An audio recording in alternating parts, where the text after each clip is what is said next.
Welcome to iSmart Chums. The next reaction of our discussion. This is a continuation of our earlier video on organic chemistry. It's about the important named reactions in organic chemistry meant for the +2 students as well as IIT-JEE, BITSAT and other things. And as usual, what I tell is watch the video till the end and then use this video as your mock test. That's what I recommend. So let's get into the topic. So what is the first reaction? What we are going to discuss is the Stephen reaction. It's also known as Stephen aldehyde synthesis. Stephen aldehyde. It's also known as Stephen aldehyde synthesis. What is the Stephen aldehyde synthesis? R, C, triple bond N. These are called nitriles. When it is treated with tin chloride, tin 2 chloride,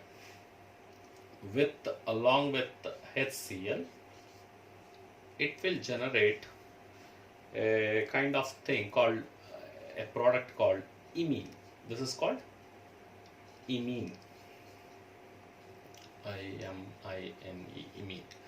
So this imine, on further treatment with an acid, that is H3O+, imines on further treatment with an acid will generate this NH will go off and oxygen will sit over here, which will generate RC double bond O H, RCHO, which means we will get aldehyde from the cyanide group. So how it is? RCN, R can be any group, RCN it can be an alkyl group in general. So when RCN is treated with tin chloride and HCl, it generates a compound called imine. The imine on hydrolysis, acidic hydrolysis, will generate H3O plus. Treatment with H3O plus is called acidic hydrolysis. Acidic hydrolysis, S of imine, M-I-N-E. Acidic hydrolysis of imine will generate the aldehyde. That is what happens. Here very simple, the hydrolysis is that the NH group will go off and the oxygen will sit instead of NH group. That's how one can remember. And formation of imine means you add one hydrogen here and one hydrogen here because of using tin chloride and HCl. That's how one can remember. So breakage of one pi bond in the CN group. Yeah, that's it for this reaction. Let's move on to the next reaction. And our next reaction is Ettard reaction. What is this Ettard reaction? Is that I discussed this earlier, but anyway I want to tell this one more time because it's very important. So when you have the CH group, that is toluene on treatment with CrO2Cl2 in presence of carbon disulfide, what we get is benzaldehyde. This is toluene and the conversion is methylbenzene, also called toluene, to benzaldehyde.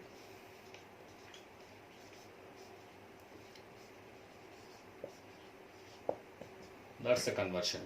So that is Ettard reaction. And let's move on to the next reaction. Let's see the next reaction, which is called Feelings test. There are two solutions, this is similar to the silver mirror test. And what is this Feelings test? There are two solutions, Feelings A and Feelings B. FA, FB will call. The FA is aqueous copper sulfate, QUEU, aqueous copper sulfate. That's the first reagent. And the Feelings B solution is alkaline sodium potassium tartrate. Alkaline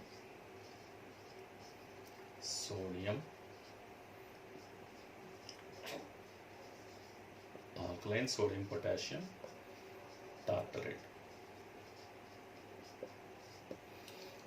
These are the two solutions. This alkaline sodium potassium tartrate is called Rochelle salt, CHELLE, Rochelle salt. That's the name of this.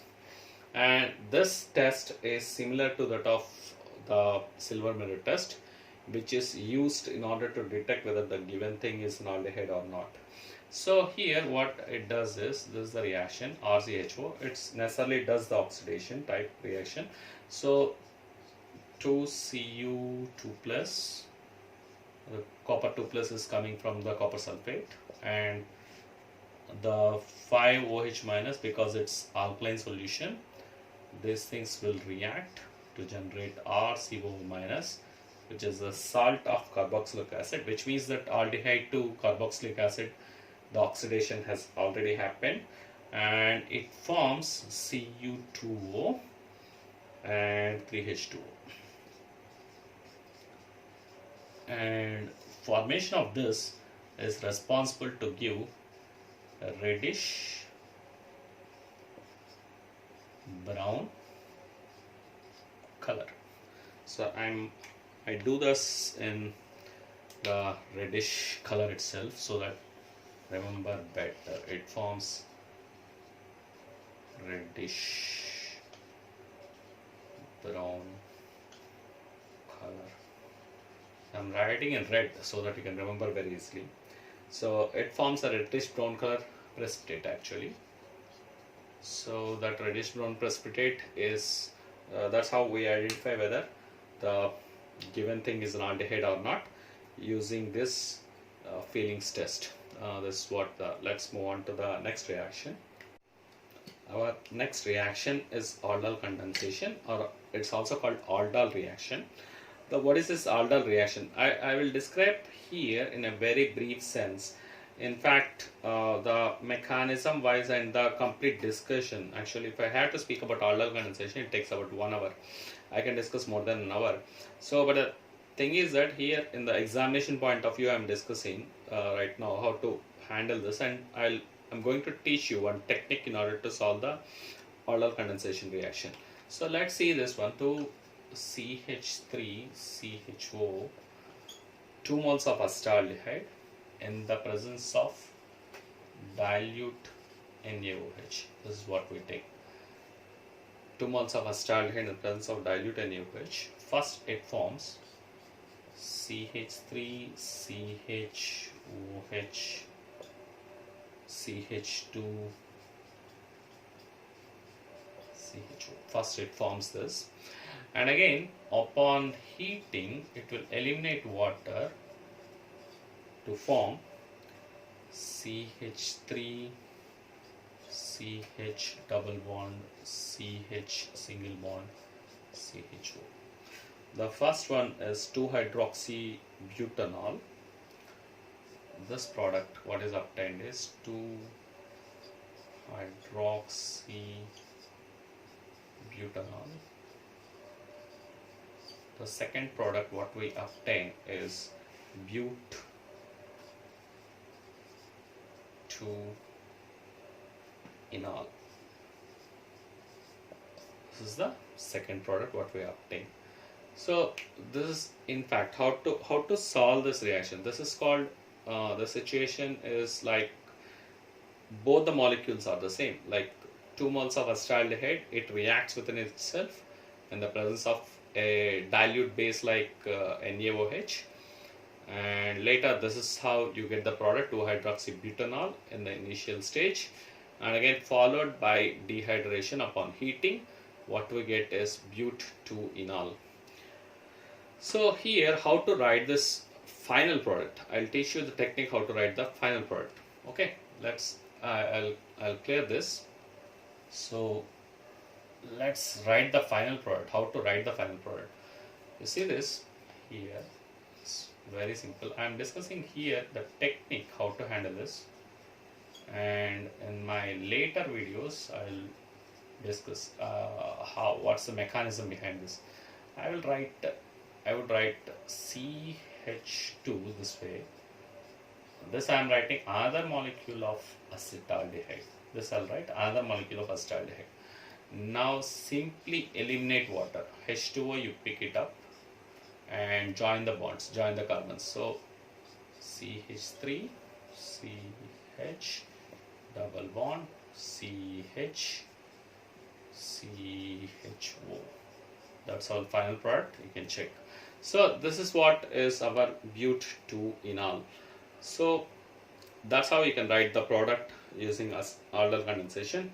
And there's so much of stuff is there about aldol condensation, how this reaction happens, how the thing will go, for the depth of understanding. So for the students who are looking for depth, how to understand this aldol condensation, watch my next few videos which are going to come on organic chemistry, and I will discuss some of the reaction mechanisms in detail. So if that's aldol condensation alone, it may come up for about a 40 minutes, 40 to 45 minutes video. So in that I'll discuss in depth how this aldol condensation happens, why we have to use dilute NaOH. Is there any other alternative base? So such kind of questions will be dealt over there. And again, let's move on to another reaction. Yeah, let's see another reaction. This is called Cannizzaro reaction. In general, how do we identify whether this particular compound will undergo aldol condensation or Cannizzaro? There is one thing you need to observe, whether the compound has alpha hydrogens or not. This is what you have to check. That's normal way people will teach. So the thing is that you have, if you consider a molecule kind of formaldehyde, what is a alpha hydrogen? If we consider a case of acetaldehyde, first I'll explain that. So the carbon which is connected to the functional group, this is the carbon which is connected to the functional group is this one, that is C-double-bond-O. The carbon which is connected to the functional group is called alpha carbon, and the hydrogens which are connected to that carbon are called alpha hydrogens. If you take the case of formaldehyde, you don't have an alpha carbon and hence no alpha hydrogens. So the first thing you have to check is whether the compound has alpha hydrogens or not. This is the normal mode of explaining things, but it doesn't mean that acetaldehyde will not undergo Cannizzaro reaction. It's just a play of possibilities. The thing is that most of the people here for the Cannizzaro, in the aldol condensation, I said you need to use dilute KOH or NaOH. Here the thing is that you need a concentrated KOH or NaOH. So this is what is needed. Even a mild base can take the aldol reaction to happen, but that's not the case with the Cannizzaro reaction. You need a high concentrated base. So if there is a presence of high concentrated base, it's always a possibility that the Cannizzaro reaction can happen with the compounds having alpha hydrogens. But for your level to understand whether the given reaction is aldol or Cannizzaro, so the way how to identify is that look for the alpha hydrogen. If alpha hydrogen is there, generally it is in general. And look for this condition also. Dilute KOH will be there, alpha hydrogen will be available, that's aldol. If it's not there, concentrated KOH is there, that's Cannizzaro. Okay, let's look at what is this Cannizzaro reaction. What is this Cannizzaro reaction? So the compounds without alpha hydrogen, they will undergo this Cannizzaro reaction. So let's consider HCHO,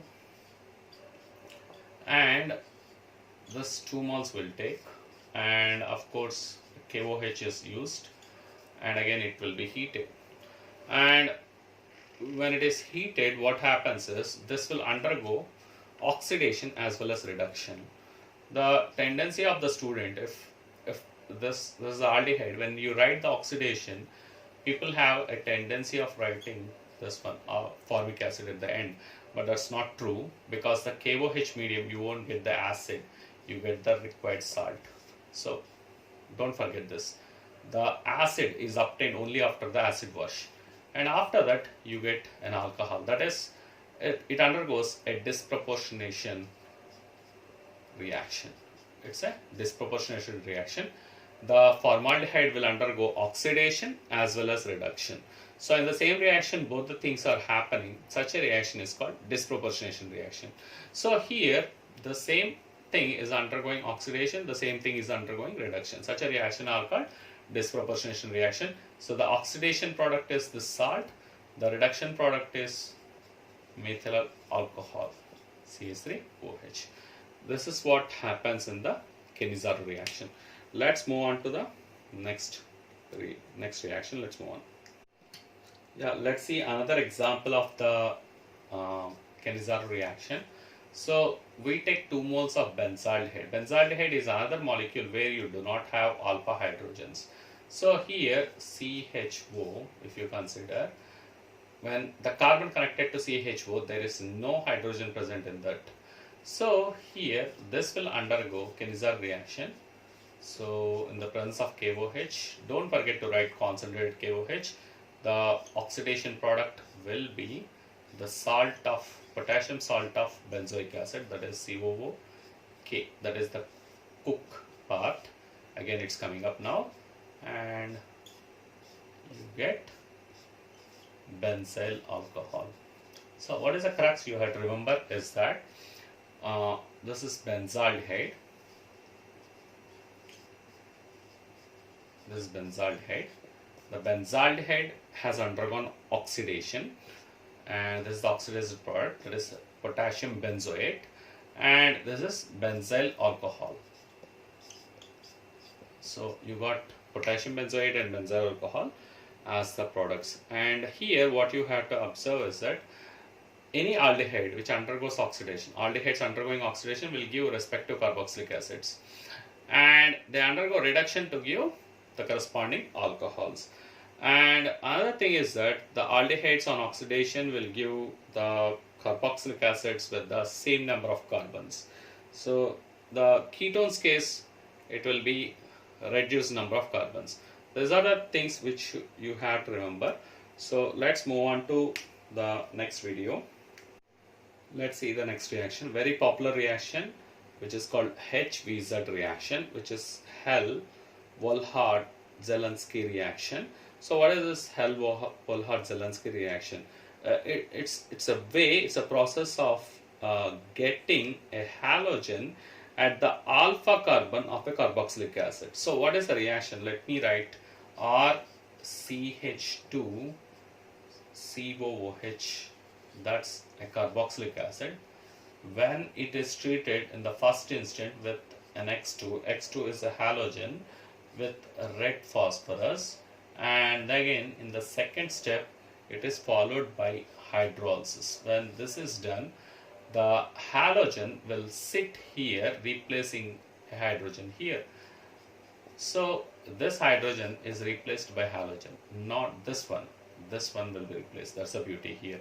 So here RCH, so X will sit here and COOH will be here, and that's the reaction. So why this is done is, if I can make a halogen sit over here, what happens is, because of the inductive effect, minus A effect, it can pull the electrons, and again it can further pull the electrons from this carbon, thereby increasing the acidity of the acid. So that's what can happen using Hell-Volhard-Zelensky reaction.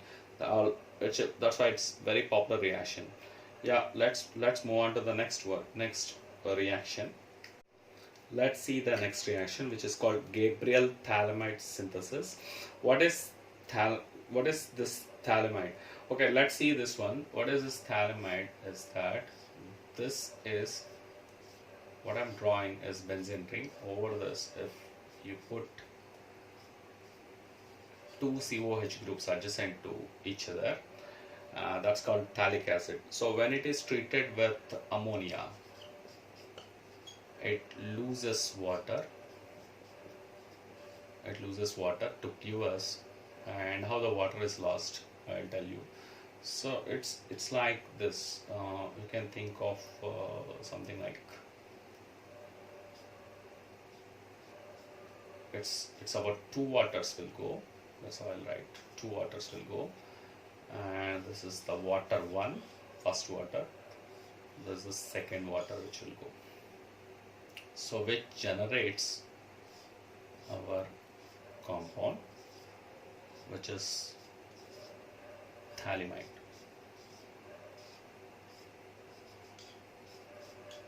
This is what the phthalimide is. So this phthalimide is taken, and this is used, this synthesis is used to produce primary amines. That's the beauty. The synthesis is utilized to produce primary amines. So this is the reagent.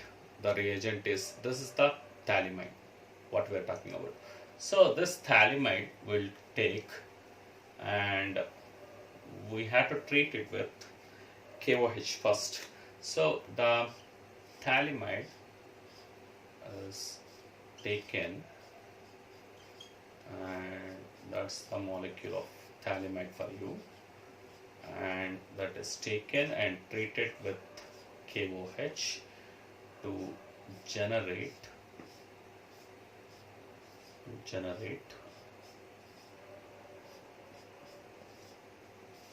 the potassium salt of, it generates a potassium salt and of phthalimide, and then this salt is utilized as nucleophile. Why? Because this nitrogen is bearing the negative charge. This is a very big nucleophile, and this one is further treated with some RX. RX means a kind of alkyl halide. Suppose it can be like C2H5 or anything, whatever you like. So this one will knock off this chloride. This entire thing will come and hit this R and knocks off this X. So X minus is out of the scenario, and then what you get is this one.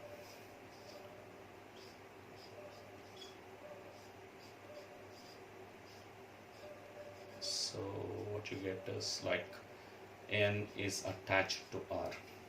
And now after that you have to treat with aqueous KOH sort of thing. So we treat with aqueous KOH, aqueous. So that generates RNH2, and the further thing is potassium phthalate. So as I told in the beginning, what is phthalic acid? COH. So okay, CO, okay. So that's okay for us. So that this primary amine is what you get all the time with this reaction. That's the beauty of this reaction. Gabriel phthalimide synthesis. That's it. So let's move on to the next reaction. For the further, I will give in my next videos. Each reaction I will discuss separately how this is attacking, how the attack will happen. I will take an example and explain in the next videos each one reaction, and a detailed discussion of each reaction will be there in my next videos. So that's it for this reaction. I am briefing all the reactions first of all so that you can write the mock test, and later part is how if those who are interested, they can look at the reactions. So how exactly this reaction sequence goes on, which is called known as mechanism of the reaction. For the mechanism of the reaction to discuss, one single mechanism discussion will go more than half an hour. So individual reactions I want to discuss separately. So I'll move on to the next reaction. I'll brief about all the reactions first of all. So that's what my motto is. The next reaction is Hofmann hypobromide reaction or Hofmann bromide degradation. What is this Hofmann bromide degradation? When you take an amide, so CONH2 groups, the compounds containing CONH2 groups, they are called amides. So this is an amide. The amide on treatment with the KOH and Br2. This is the combination what we use. So this is the high concentration 4KOH we'll use. So it generates RNH2. In the process what will happen is this middle group CO is eliminated and this nitrogen will connect to the R. So that's how the NH2 group will connect to the R to give amines. So here you get Na2CO3, now plus 2NABr plus 2H2O. So this is the reaction sequence what you have to know, and that is what is Hofmann hypochromic reaction or Hofmann degradation. Easy to remember, RCONH2 will be there, delete the CO group, attach these two, that's all you have to do. So that's how you can remember the reaction. Let's move on to the next reaction. Yeah, the next reaction is carbylamine reaction. So this carbylamine reaction is used to test whether the given thing is a primary amine or not. Primary amine test. So it gives primary amine test. So in this reaction, the secondary amine and tertiary amines do not give this test. Give this test. So secondary amine and tertiary amine. Hope you understand. Secondary and tertiary amines, they do not give this test. Only primary amines will give this test. By the way, what is this test? This is one of the horrible tests in the laboratory, I will tell you, because you have to close your nose if this test is done in the lab. And in my days when I was studying in my college, when I did this test, definitely they'll understand that it was the compound aniline which is given to us, and that's being a primary amine, that is the only compound which was giving this particular test. And that's it, everyone used to close their nose and they used to run out, whoever does the test. So this is such a horrible thing. So what is this carbylamine reaction? RNH2 reacts with chloroform and in the presence of KOH. When slightly warmed, you will receive a pungent smell because of this isocyanide, RNC, which is called isocyanide, which is also called carbylamine. So this one and 3KCl and plus 3H2O, this is what you get, and this is called carbylamine reaction. And this reaction is used to test primary amines.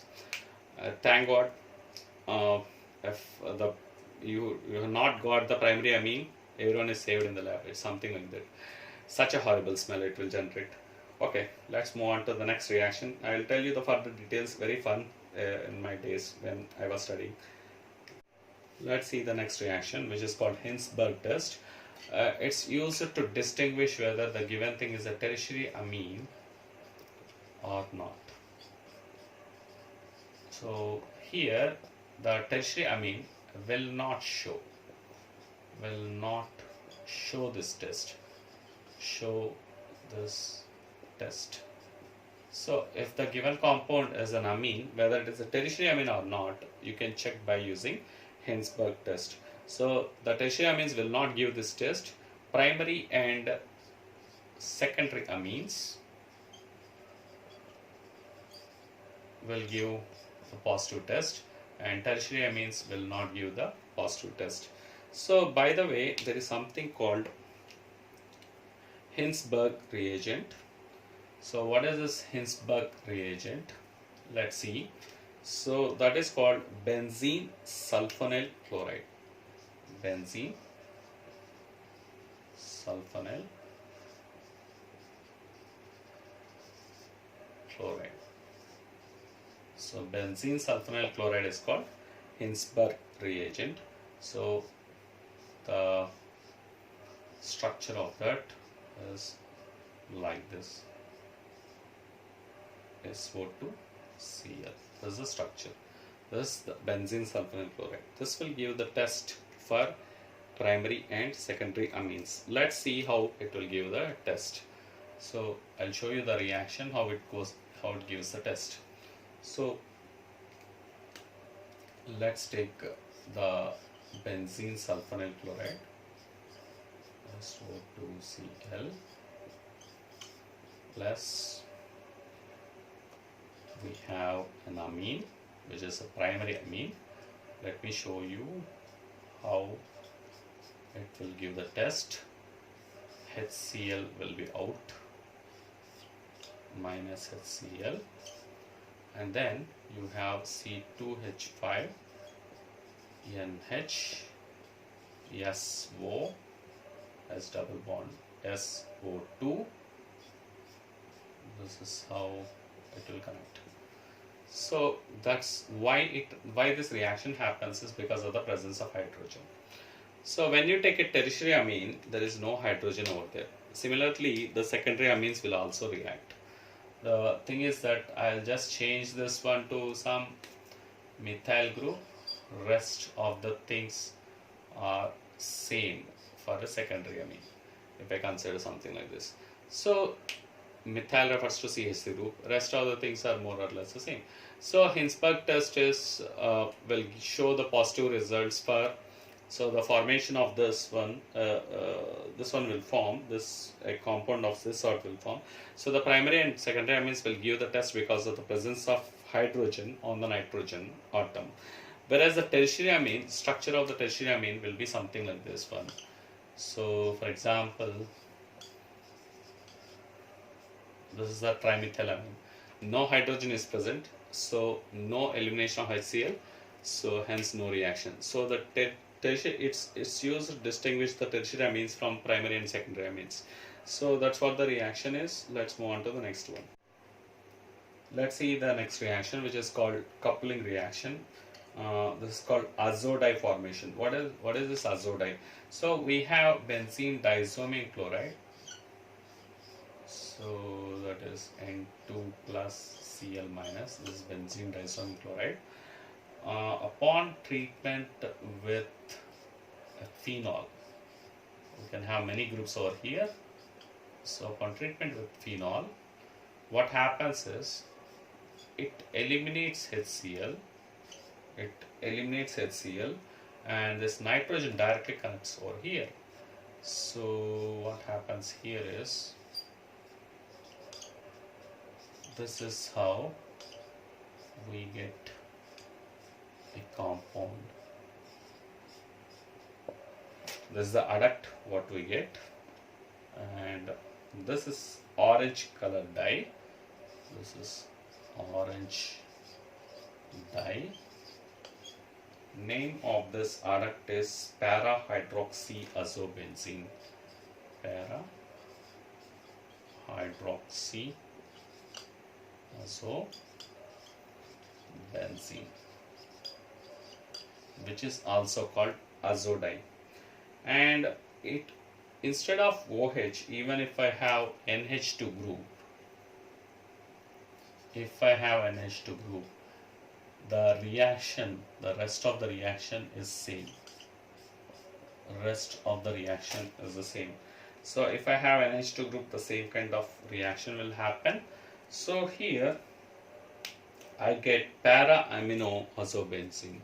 Instead of para-hydroxy, I get para-aminoazobenzene. The rest of the things are same. So, and the elimination of HCl and water, that's what you get. You get the elimination of HCl and then followed by water. And anyway, this is done in the aqueous medium, so that's well known fact. So that's what the reaction is all about. So this is called coupling reaction, where this dye color will be different compared to the previous one. So this is one different color it may give. So the earlier one is an orange dye with the phenol. So these are called coupling reaction. Coupling refers to two rings have joined together with the elimination of a small set of atoms. That's called a coupling reaction. Okay, let's move on to the next reaction. Let's see the next reaction, Williamson synthesis. Williamson synthesis is a very important reaction to produce asymmetric ethers. Generally, to produce ethers, normally people will take ethyl alcohol and then dehydrate ethyl alcohol, you can get an ether. That depends upon different temperatures what you maintain with sulfuric acid or a dehydrated reagent what you take. But here is like when you use ethyl alcohol, what you get is diethyl ether. That's only the possibility. But whereas here you can prepare asymmetric ethers. That's the beauty. So what we take is RO minus K plus, something like this. This is the nucleophile. So RO minus becomes nucleophile. That reacts with a different alkyl halide. So it's a nucleophilic substitution reaction. So it takes the SN2 path, substitution, nucleophilic, bimolecular. Hopefully you know all these things, assuming that I am doing that. Anyway, I will discuss the reactions later. Watch my next videos in order to see the reactions. RO dash over here, this will come. And let's see another reaction is that I'll draw this one. So for example, I can have potassium phenoxide on treatment with CH3Cl. So what I get is OMe. So that's the reaction what I get. So that's it for this video, and subscribe here at the bottom if you like the video, and thanks for watching, and thank you very much.